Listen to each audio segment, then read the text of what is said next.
begin my monologue? No? No questions? If you didn't manage to hand in the last homework assignment, assignment 9 today, remember that the late day for this homework assignment is discussion section on Monday. That's the last day you can turn this one in. Not next Wednesday, but next Monday in discussion section. That's so that we have enough time to grade them and get them back to you before the final. We left last time switching gears a little bit and beginning to look at the question, how is it, what goes on in a small child's mind to acquire, to learn, to somehow get the various rules that we've been spending most of this semester looking at. How is it, for instance, that you managed as a child to know what the phonotactic constraints of English are? How is it that you, as a child, managed to learn something like these phrase structure rules that we've been looking at? What goes on? What allows you to do that?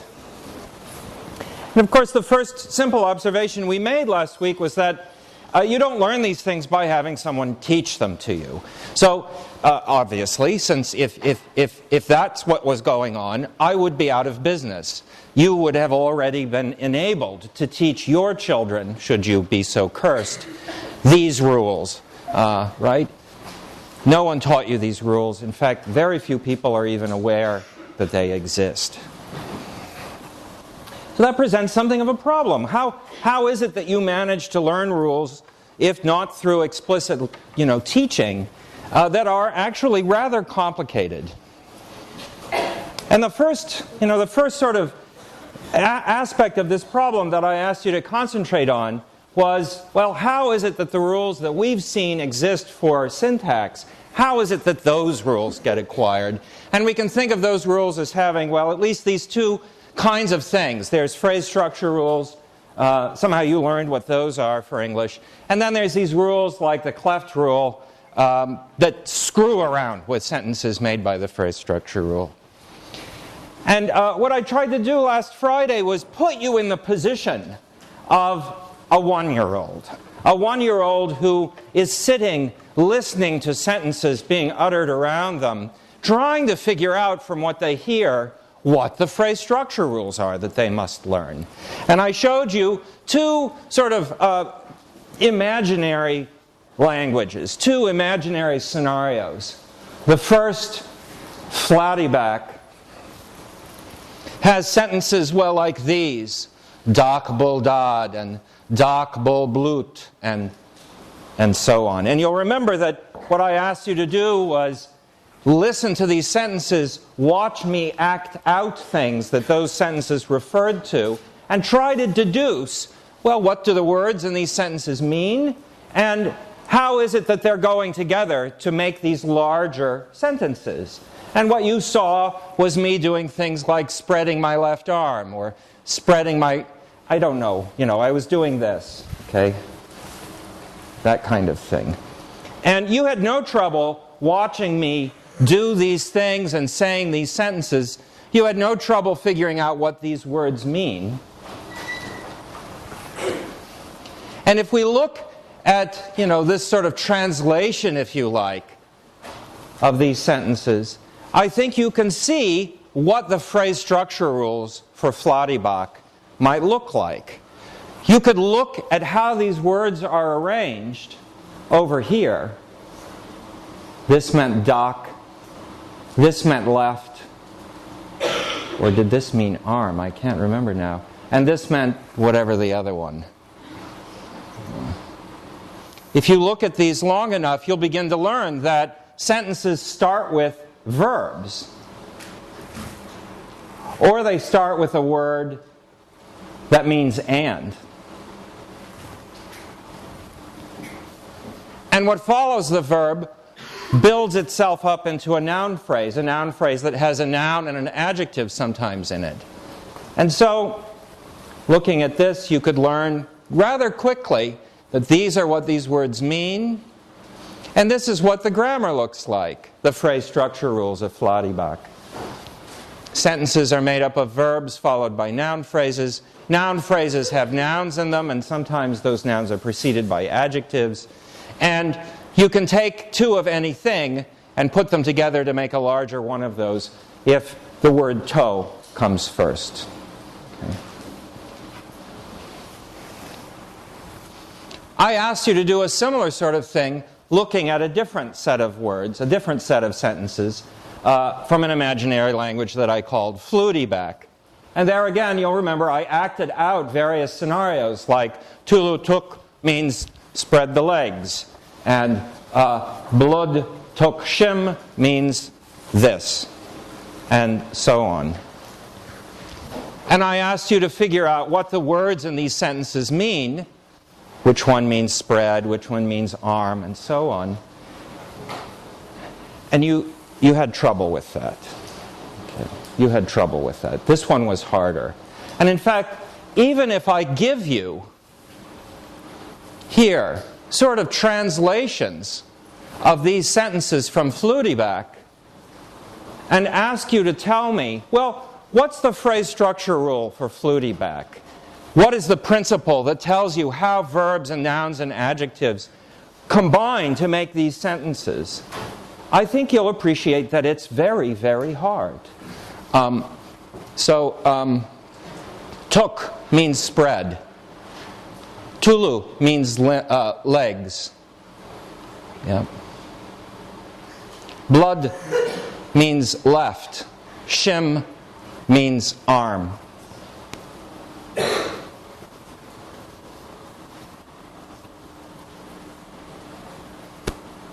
Can you see what the phrase structure rules are?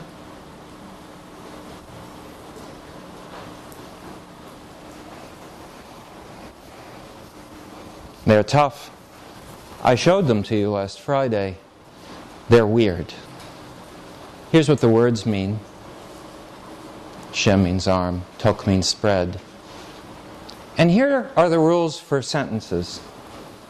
The verb is always an even number of words in from the left edge. And the noun phrase inside a sentence is constructed from a noun and an adjective, and they're paired by counting from the end and the beginning of the sentence. You go X number of words in from the left to find the adjective that's paired with a noun that's found by counting X number of words in from the right. And so, for instance, Blood tuk shim means spread left arm, because this noun arm is one word in, as is this adjective, blood.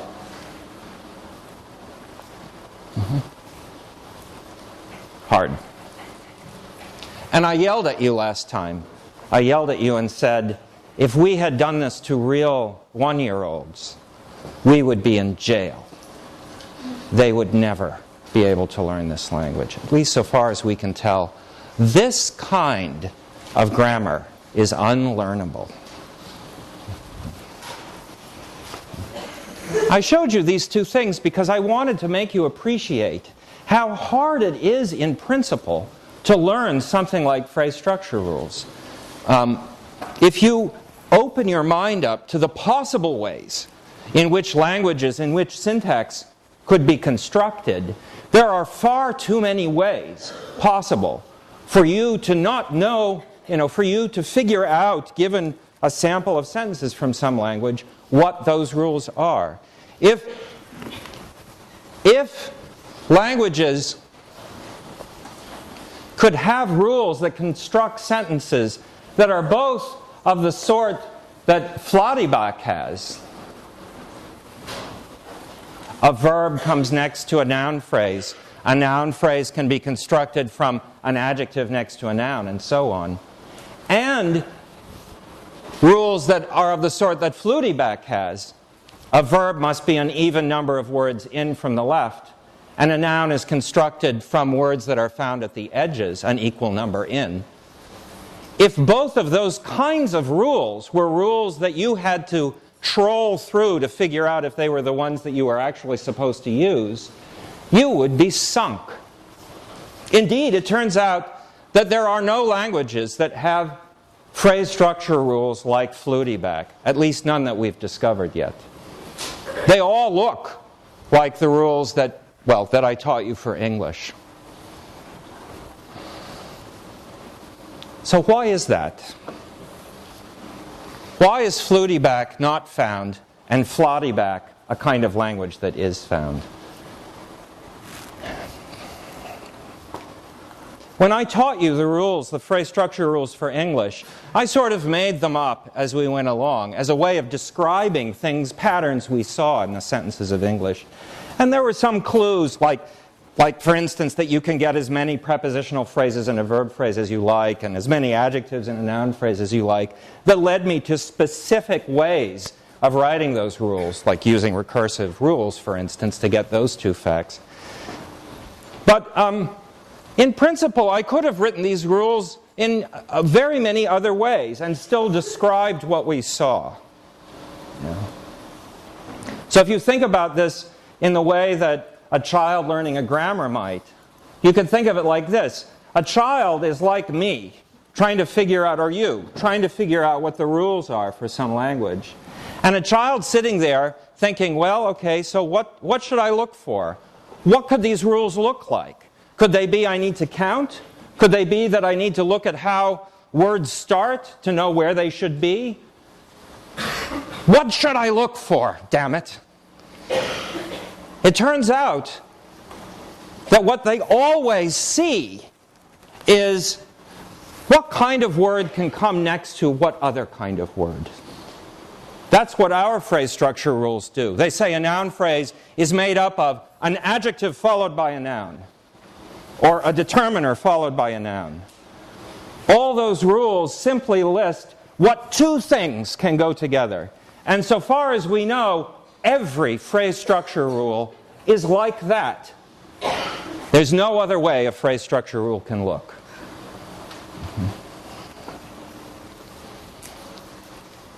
That is not explained by the rules I gave you. We need to find some way to explain why phrase structure rules always look that way and no other way. If we could do that, we could make the task presented to a child trying to learn those rules much easier. All they would have to do is look at neighboring words and figure out, okay, which kinds can go next to each other in this language. So here's an alternative idea. Maybe instead of phrase structure rules like the ones I gave you, maybe what the rules about sentences are nothing more than statements like, oh, these two things can be next to each other in this language. Okay? So maybe what you have learned are not the rules I taught you, but things like a noun followed by a verb, that's a good sentence. A determiner followed by an adjective, that's a possible part of a sentence. An adjective before a determiner? No, never happens. The big dog, good. Big the dog, bad.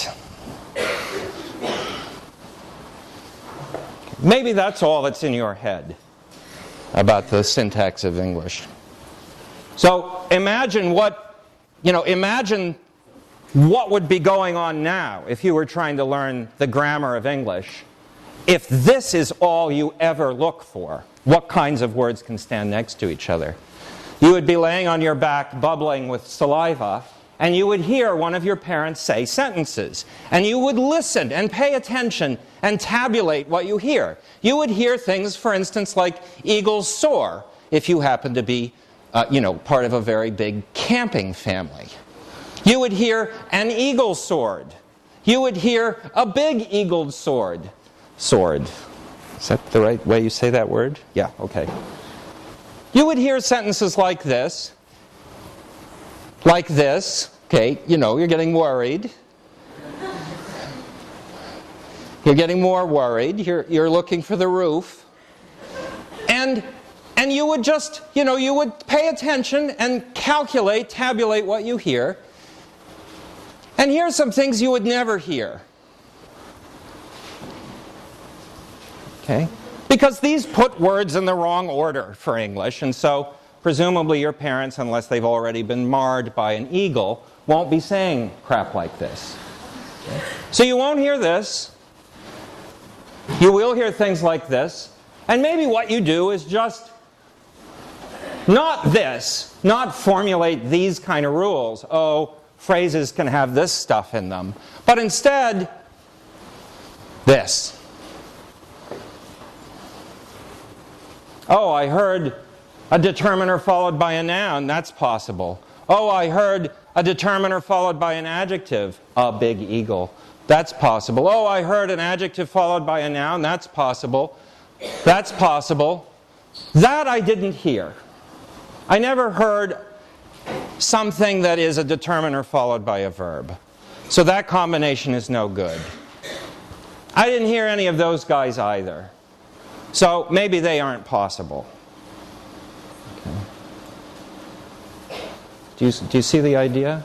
So here's an alternative grammar for the syntax of English. Rather than these highfalutin rules I've made you learn, memorize, and use, maybe instead all there is in your heads are tables like this, saying which two words can be next to each other. Okay? And then sentences are nothing more than kind of stringing these possibilities together. Right? Or, maybe we could do it in an even less black and white way. Maybe a child could just be sitting around and listening for things that are common and hearing determiner followed by noun often say, okay, that's very, very common. So this is something I can use. Determiner followed by adjective, yeah, I hear that all the time. So that's something I can use. Adjective plus noun, also common. Adjective plus adjective, maybe that would happen a little less often. These would occur in noun phrases that have two adjectives modifying them, so they might be a little bit less common, especially in language directed towards children, which tend to be, pretty simple sentences. This, I don't hear it very often. Actually, a child will never hear this unless their parent makes a mistake. So as far as the child knows, maybe this is really, really rare. Maybe I shouldn't try this. Yeah? And these other things, yeah, also kind of rare. Really rare to hear an adjective followed by a verb in English. Really rare to hear an adjective followed by a determiner in English. Pretty rare to hear an adjective following a noun. It happens sometimes, like in this sentence, give the elf vicious kicks. This adjective modifies this noun, but it's coming after this noun. So, you might see things very infrequently that would be in this table that you're constructing. If this is what children are doing, if this is what's in your head, if this is what you've learned about the sentence structure of English, then we would explain why no language looks like blasted Flutyback. Flutyback couldn't exist if every grammar of sentences looks like this. Do you see that? This couldn't count anything. So a grammar that says, oh, verbs come an even number of words in from the left just would never be something you would ever learn. Yeah. This is a very popular alternative to the one I've taught you. The idea is kids just sit around making tables like these of what they hear. And when they hear something more and more and more and more, it elevates up into the status of, okay, this is something I can do in this grammar. And when they hear things never or very, very rarely, this gets suppressed down into, okay, this is a combination of words I should never try. And that's all there is. Just that. I don't like this. Ma'am.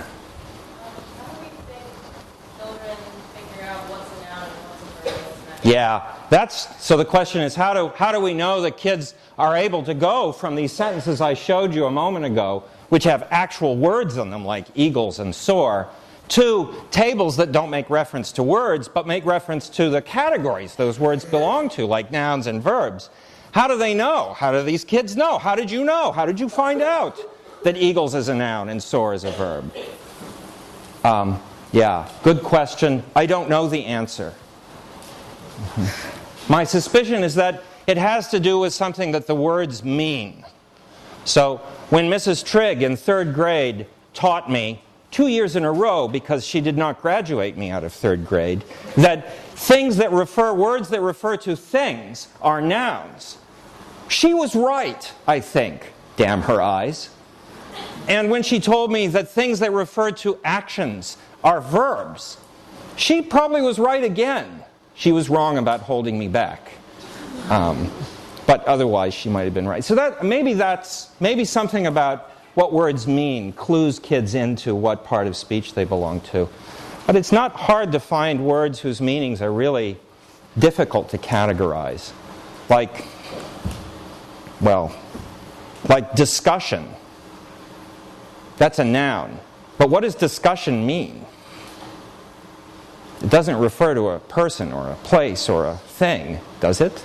I don't know. Anyway, it's a good question. I don't know the answer to it. I'm sorry I've rattled on so long. I just wanted to complain about Mrs. Trigg. Okay. She's dead.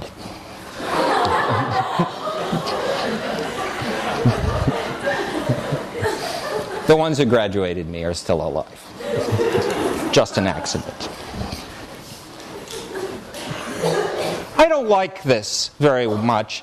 And I'll tell you 2 reasons. One is that, we've seen evidence that one string of words can have more than one meaning, right? We've seen evidence that smashing elves on tables can mean one of 2 different things, depending on how on tables combines with the rest of the sentence. And that's something that this kind of grammar doesn't really characterize. Whereas the rules I gave you do. You can see that different ways of parsing sentences give you different meanings. So that's one worry. That's one complaint I have about this alternative grammar. But the second is that I think we're better at learning patterns than this would make us think. Okay? So, let me tell you about this a little bit. So, on this view, what you are doing as a child is sitting, listening to sentences, and calculating probabilities. You're asking yourself, how likely is it for a noun to follow an adjective? Very likely in English. How likely is it for a determiner to follow an adjective? Very unlikely in English. So, what this grammar says is you're sitting around and calculating the chances that given one kind of word, another kind of word could follow. Let me show you a grammar in which the chances of one kind of word being followed by another are always completely random, if that's a grammatical sentence. Okay? This is a very, very funny language. It has 2 phrase structure rules. It has only 2 words, and they are 1 and 0. A 0 can be a 1, and a 1, well, this is recursive. A 1 can be another 1 followed by a 0. Okay? Really simple grammar. Kind of not found very often. Oh, no, that's not true. It's found everywhere, but it's not a human language. Let me show you some sentences generated by these rules. There's one. There's another one. Okay. So here, I've let 0 just cash out as 1. Here, imagine 0 is equivalent to a sentence. I've let 0 cash out as a 1 that cashes out as a 1 and 0. Okay. So here's a very short sentence, 1. Here's a little longer sentence, 1, 0. Here's a little longer one, 1, 0, 1. Here's a little longer one, 1, 0, 1, 1, 0. Here's a little longer one, 1, 0, 1, 1, 0, 1, 0, 1. Okay?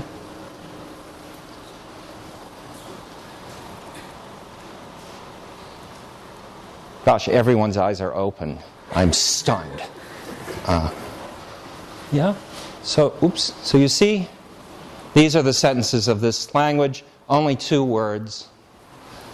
This is called a Fibonacci grammar because these sentences represent numbers. And the numbers that come in this order here, in this series, are part of a series discovered by a guy named Leonardo who published under the name Fibonacci way back in the day.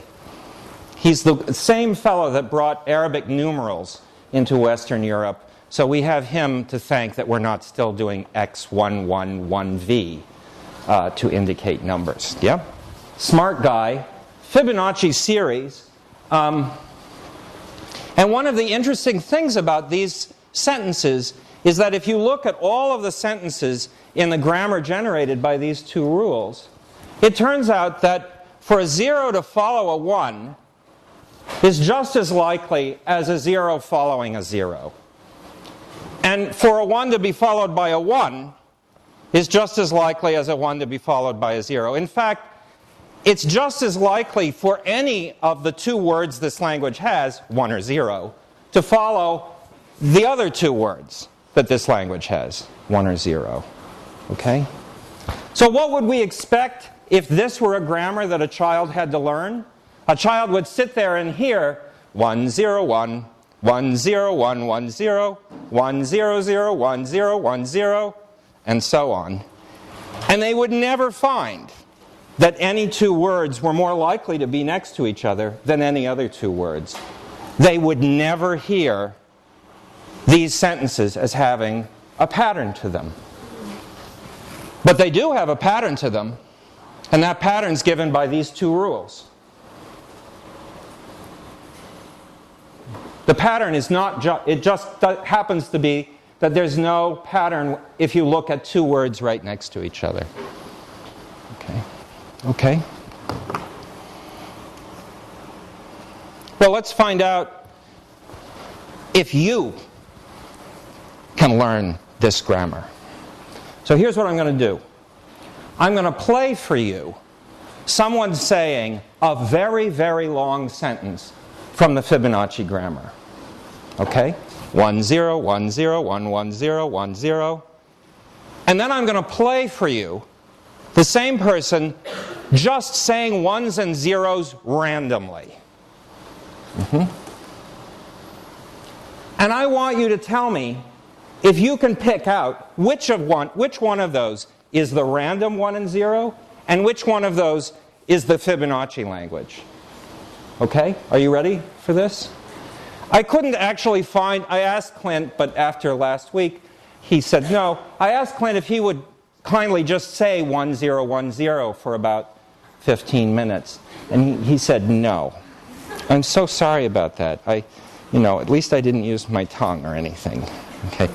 So instead what I've done is I've made the 1s and 0s turn into B's and Bob's. Okay? All right, so you ready? I'm going to play one of these long sentences, and then I'm going to play the other. Okay? Here we go.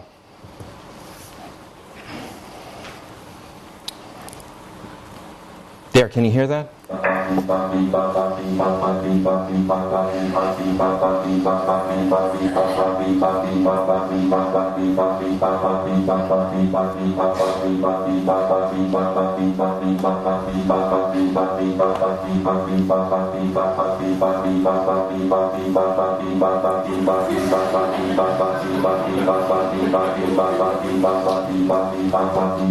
Okay, you got that one?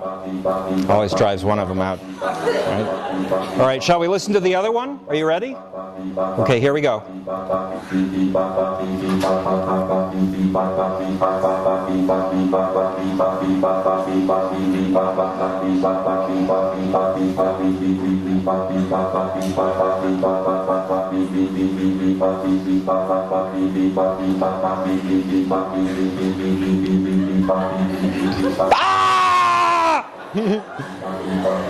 Okay, shall we listen to them again?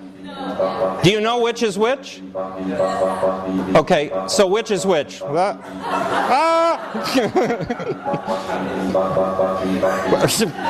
Shit! Which is the one we're listening to? Random? Fibonacci? Did you think that before I showed you? Right answer. How do I turn it off? Okay. Isn't that amazing, actually? I mean, you can hear that there's a pattern in the Fibonacci grammar, even though, in fact, which 1 and 0 comes next to which 1 and 0 is as random as the random bebops I showed you in the second. You are tuned, your ears are tuned to hear patterns. We don't need to look at that, do we? That are generated by grammars like these. Yeah.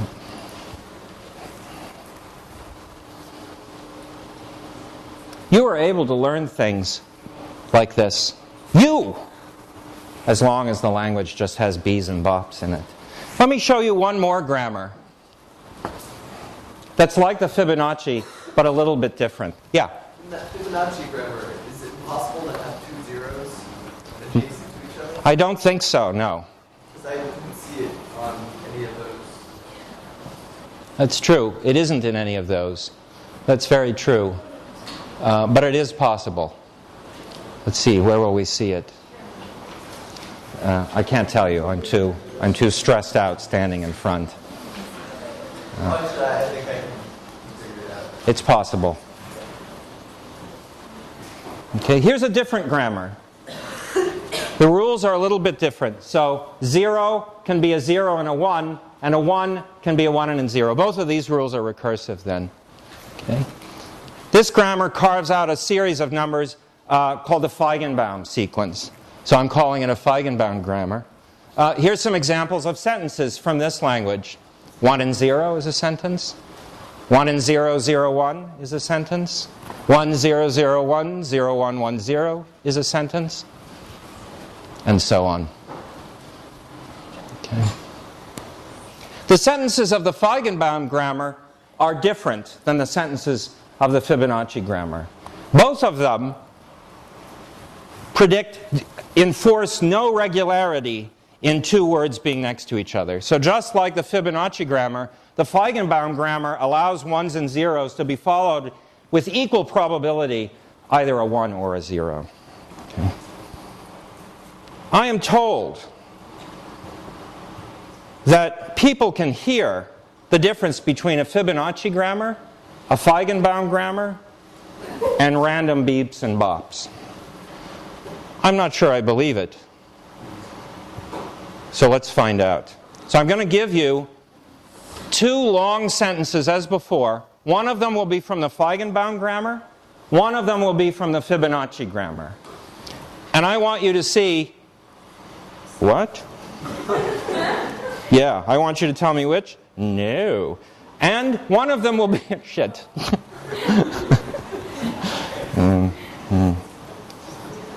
Oh, crap.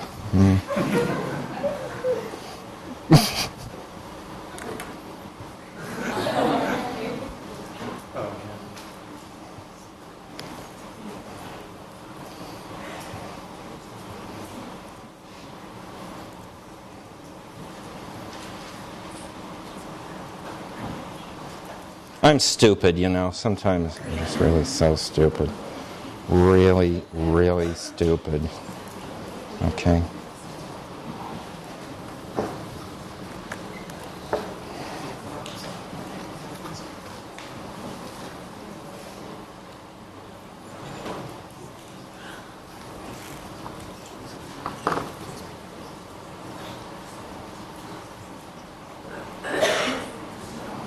Okay? There. So one of these is random, one of these is Feigenbaum, one of these is Fibonacci.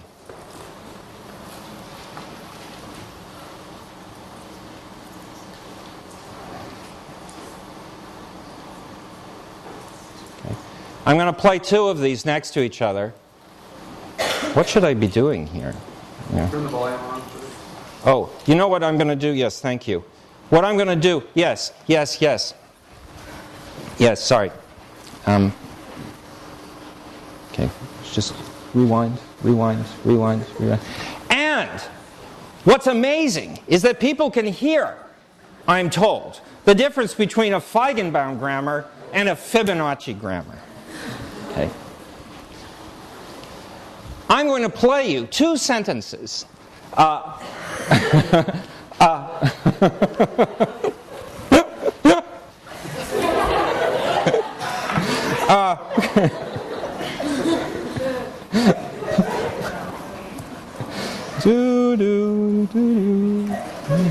Two sentences.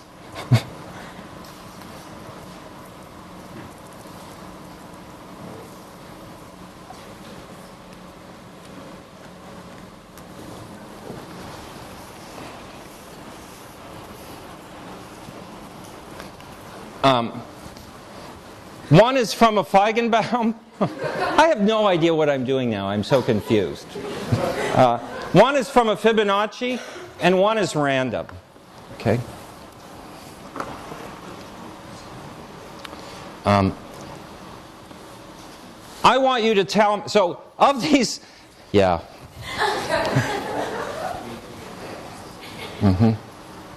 Okay. Here we go. Okay, here we go. Ready? Two of these things I'm going to play for you will be the same, and one will be different. I want you to tell me if you can pick out the two that are the same. Okay? That's what we're going to do.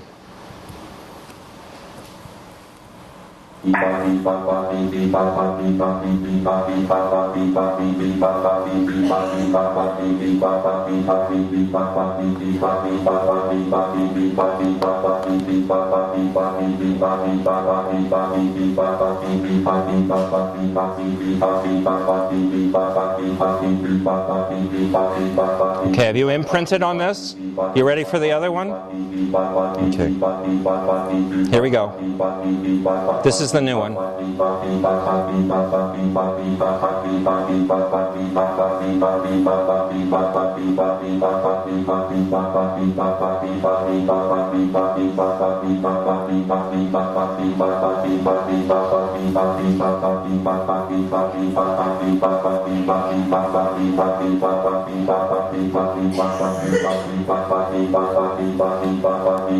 Okay, you got these two in your head? All right, now here's the third. This third is going to be one of the two you heard before. And I want you to try and match it. Okay? Here we go.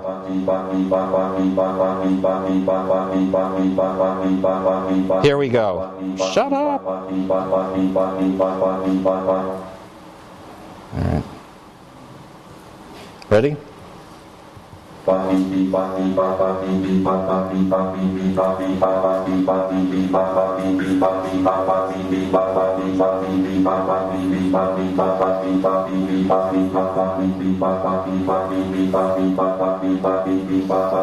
Can you stand there? This is Anissa's grammar.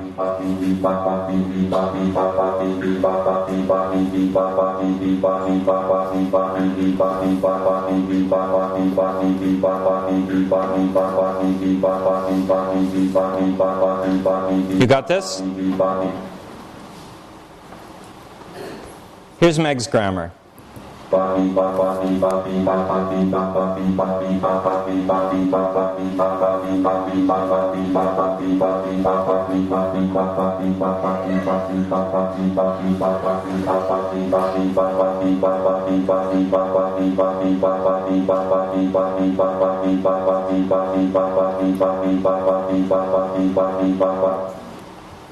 Okay. You think you got their grammars in your head? Do you want to hear one of them again? Okay, let me play one, and you tell me, who is it, Meg or Anissa?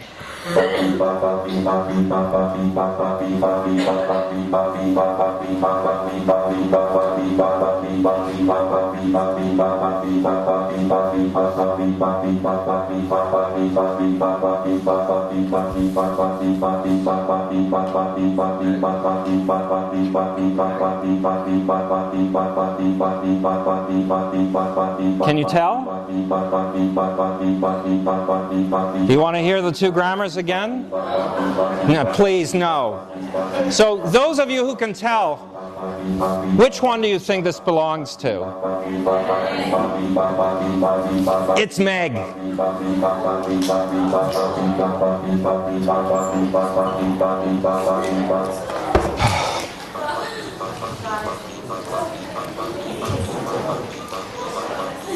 People were tested on this, and at the University of Sussex by a fellow named Doug Sadie. And what he found was that if you let people listen to these bees and bops for about 3 to 4 minutes, of course you really have to pay them well for that. They're very reliably able to distinguish Feigenbaum from Fibonacci. These two grammars, you know, they're really, really similar. They've only got beeps and bops in them. The only thing that makes them different are the phrase structure grammar, the phrase structure rules that generate the sentences, the strings of beeps and bops. And it seems that we are especially well tuned to hear those patterns, patterns that are describable by phrase structure rules. It's a miracle, it's mysterious, but it plays a role, apparently, in aiding children in hearing what the phrase structure rules are for the sentences that people around them are speaking. We'll look more at syntax on Wednesday of next week.